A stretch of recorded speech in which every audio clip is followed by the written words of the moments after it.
Hey everybody, it's Coach Brian. This video is going to cover some of the topics that we talked about last night at practice and some of the drills that we did. For those of you who were there, it's a refresher. For those of you who missed practice, this will hopefully catch you up.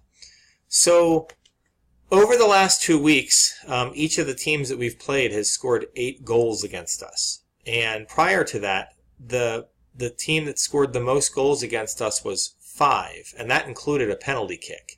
So for the last 2 weeks, we haven't been playing defense as well as we did earlier in the season. And I wanted to try to focus this week and next week on remembering how to play good defense and talking about defensive concepts.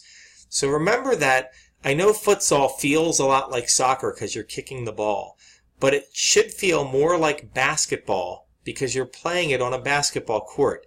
And a lot of the concepts are the same as in basketball. You're just playing basketball with soccer moves with your feet. So earlier in the year, I sent you guys a video talking about how do we defend in basketball. Do we just run in and try to steal the ball from the guy dribbling it? Or do we play in between the player and the basket and try to make it very hard on the player? So I brought us over to a basketball diagram here so I could kind of show you what I'm talking about. Right here, orange has the ball. There's a guy up here guarding it, guarding the player. And if orange was to shoot from here, the blue team would be happy because this is a very long shot and it probably won't go in. So it's okay if the orange team shoots from far away. We're okay with that. We don't have to steal the basketball before they shoot the basketball. We just want to make the basketball shot a very hard shot, and we want to make sure that we have better position than the other team. If the orange team tries to dribble the ball and move in closer, we don't dive in and try to get the ball. We stay in between the player who has the ball and the basket because we don't want to let them just dribble right to the basket and get a layup. So as they keep dribbling, we stay in between them and the basket and we shift back and forth. Let's rewind though and let's see what happens if we played it like we do a lot of the times in soccer where we dive in for the ball and just try to steal it. So our player is going to try to dive in and steal the ball, and our orange player just had to shift the ball from one side to the other and take a step forward. It wasn't a big move. It was just waiting for this player to jump in there.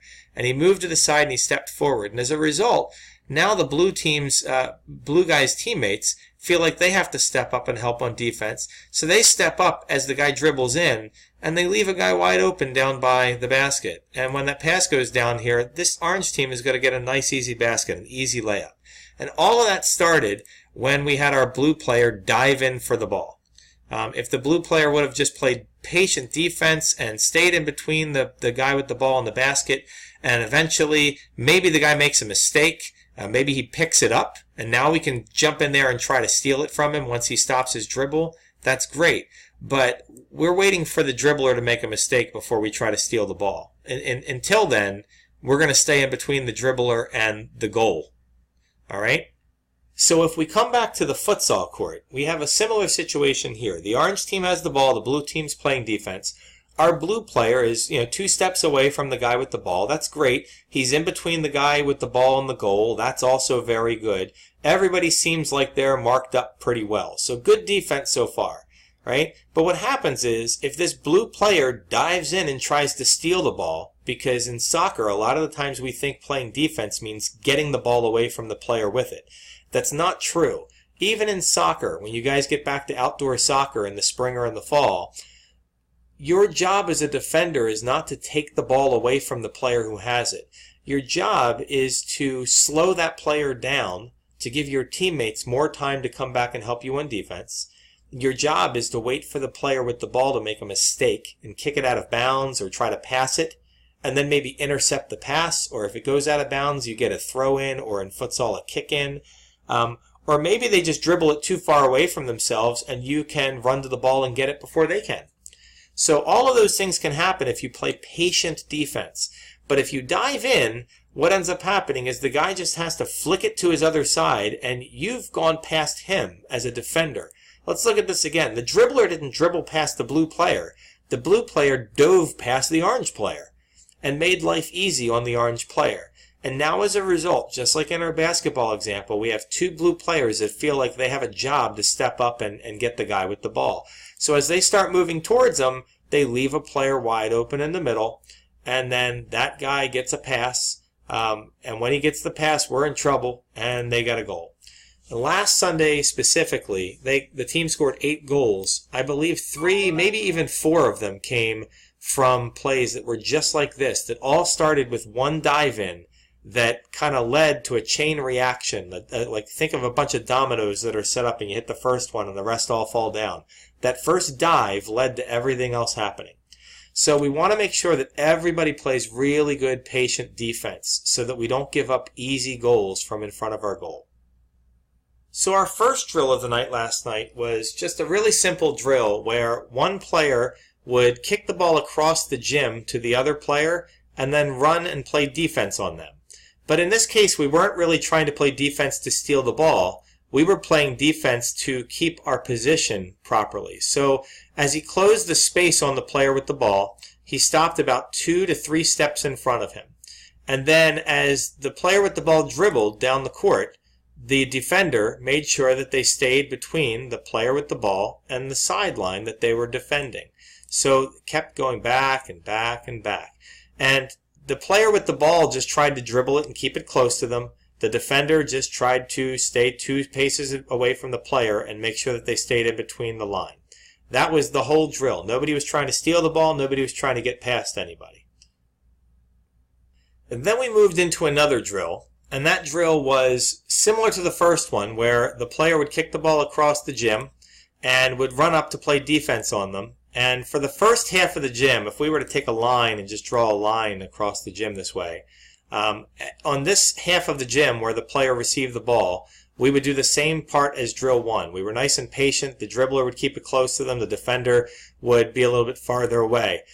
And as we crossed over, as the ball crossed over to the other side of the court, the player with the ball would say, "I'm live." And once you're live, now the player with the ball is really trying to get past the defender, and the defender is going to try to make sure that they cannot. They might continue to back up a little bit, but they're waiting for the dribbler to make a mistake for them to step in and get the ball. They're looking for that opportunity to steal the ball. And in this case, the player had a touch that was too far away from him, and the defender was able to get the ball. And then the 2 players would switch jobs. The ball would be kicked from this side to this side. It would come over here, and this guy would come down here, and he would kick it down to him and run up and play defense on him as they moved back across the court that way.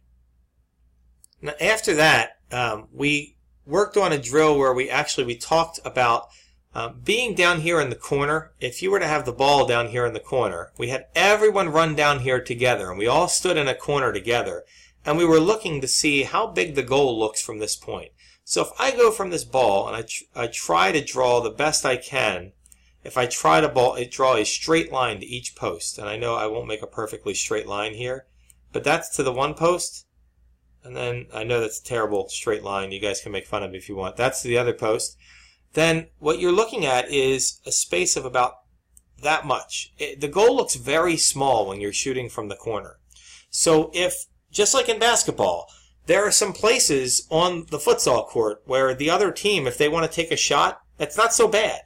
But it also tells me that if we have the ball down in this corner, taking the shot from here is not so good. So it's the opposite. We don't want to take shots from the corner like this. And a lot of the times what was happening during the games, oops, let's get rid of that line real quick. During the games, one of our players might steal the ball over by the sideline, and then they have a hard touch on it, which means it gets a little away from them. And as it's running down towards the corner, they're running and running and running, trying to chase the ball. And as it's getting near the end line, they just take a shot from here because they finally catch up to it. So they take a shot. And it's a really bad angle to take a shot from. So instead, what we want to do is we want to put our foot on the ball and stop it from rolling, even if we run by it for a second. We just want to stop it from rolling and keep it in bounds. And then we can come back to it. And if we could kick it back into the middle, and again, here comes terrible drawing here. If I was to try to draw the basketball court parts back here, this is the foul line here. So what we were trying to do is we were trying to pass the ball up to the foul line. Nice, easy pass. Not a rocket pass across the court that goes out of bounds. But we would turn and just kick it into the middle. And what we were hoping for there is that we've got a forward, and we've got a back, and we've got a wing on the other side. And so if this wing comes down here and gets the ball and kicks it backwards, then hopefully one of these 2 players is going to be able to get the ball and take a shot at the goal from a better angle. If you're shooting from here, the goal looks much bigger. Let me see if I can draw this. If I was to draw a line to this post and this post, there's a much bigger space between these lines than there was when we were over here. So this guy has a terrible angle and a very small window to shoot the ball. These two guys have much better opportunity. So if you find yourself running down the sideline and you get down into the corner with the ball, right? Let me get rid of that line, all these lines. You find yourself in the corner with the ball. Instead of taking a shot, stop the ball, turn, and kick it into the middle somewhere. You don't want to kick it in the middle right in front of the goalie, because then their goalkeeper just steps up and grabs the ball. So you don't want to kick it right here. You want to actually kick it backwards and back towards that foul line, so that hopefully our forward, or our right wing in this case, would have an opportunity to take a shot from a very good angle. And that's good team futsal. So we did a drill last night to work on this, and in this case the blue player is actually me, the coach, and I've got the balls, and what I would do is I would roll the ball down the sideline, and the player in the near line to me would have to run down and chase it, and they would try to get to it before it got over the end line and stop it. And as soon as they got their foot on top of that ball and stopped it, the player in the other line would start moving towards the goal.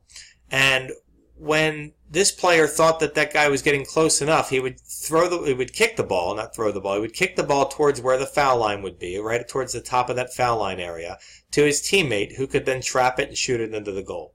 And so this is a great opportunity for us to start working as a team and sending crosses into the middle for our forward and for our opposite wing. That if the ball goes through and goes out of bounds, that's okay. We didn't get a goal. But if we try to shoot from this angle, we're probably not going to get a goal either. It's just really, really hard to shoot from here and score.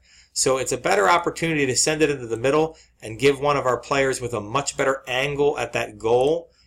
Remember, the angle is nice and big here. We want to give them the nice big angle and have a better opportunity to put one into the back of the net. So our next drill, because we started talking about crossing the ball, we worked on some passing, and we also worked on hustle defense and closing space, and not necessarily trying to steal the ball until somebody made a mistake. It put everything else that we worked on to this point together. And this is just monkey in the middle. This is keep away. So you've got four folks on the outside. You've got a forward, a back, a left wing, and a right wing. And one of them has the ball, and then there's somebody in the middle playing defense. And what happens is the defender goes and pressures the ball, and when they do, they take away a pass straight across and over to here, but they give away a pass to the back. So we have a back pass, and now the chase is on. We're just trying to play defense and get the ball. A bad mistake was made here. The wing actually tried to kick the ball to the forward when the defender was over to that side a little bit. So our defender got the ball. And since number 3 was the last one to kick it before our defender touched the ball, then they have to switch places. And now number 3 becomes the monkey in the middle, and we continue. So this is a really fun game, but it also means that you guys are working on trap the ball. When these passes come in, let's go back to the beginning. When this pass comes to number 4 here, I want number 4 to trap the ball and not just try to kick it on a one-timer. Trap it, turn it, kick it. Trap it, turn it, kick it. And if you trap it, as you're turning it, you can pick your head up and see who's open. If this player would have done so, they would have seen that this was a bad idea because of where the defender was. This was also a bad idea because the defender could step in and intercept either passes. But this was a wide open pass back to where it came from. So step on the ball, trap it, look up, see who's open, see who's running to what open space, and then try to feed the ball to your teammate. Or if you have lots of open space, let's say that this defender wasn't here, then you're not in any hurry. You could dribble it around during a game. If you trap it, look up, and you see you have space, you know whether you have to pass it right away or dribble it, or whether you could dribble it, or maybe even take a shot. So always get into the habit of using that first touch to trap the ball if you can. The only exception to that, I would say, would be if we get one of those crosses that we're talking about, and here our forward knows, because they can feel the pressure even without the ball. They know that the defender is right on them. They know where the defender is. In fact, they know so much where the defender is that when they're looking for the cross, they're actually going to move towards where the ball is. So when our right wing crosses it in, our forward actually moves to the ball, knowing that they have to get away from this defender. And the defender is moving over to cover it. if this forward traps it and takes some time, the defender will close the gap and there will be no shot there. So instead, if we rewind, if he steps towards the ball and he knows that the defender is going to block the shot if he takes any longer, then it's okay to just one-time it into the goal. But if that defender is over here for some reason, or he's backing up this guy, let's try to reset here. And in this case, the defender is out of position. So the forward realizes that he has lots of time in the middle if the ball does get passed to him. So when the cross comes into the forward, he traps it, realizes that the defender is now coming from this side, so he rolls it to his left to stay away from the defender, and then shoots it back to the open side of the goal. He had time there to take a touch, settle the ball, and take a very controlled, accurate shot into the net, as opposed to just trying to kick a one-timer into the net and hope it goes to the goal. So hopefully this video helps catch up those folks who missed and refresh the memory of those who were there last night. Next week we're going to do the same drill that we discussed where there was two players that had the ball and we were kicking it across the court and then playing defense. We're going to do those drills again. We're going to do the drill where I'm over here and I roll the ball down the sideline and somebody has to run down and stop it and then cross it back to the middle to his teammate to shoot it in. We're definitely going to play keep away, monkey in the middle, and hopefully we'll have some time at the end of all that to do some scrimmaging. So I look forward to seeing you guys next Thursday.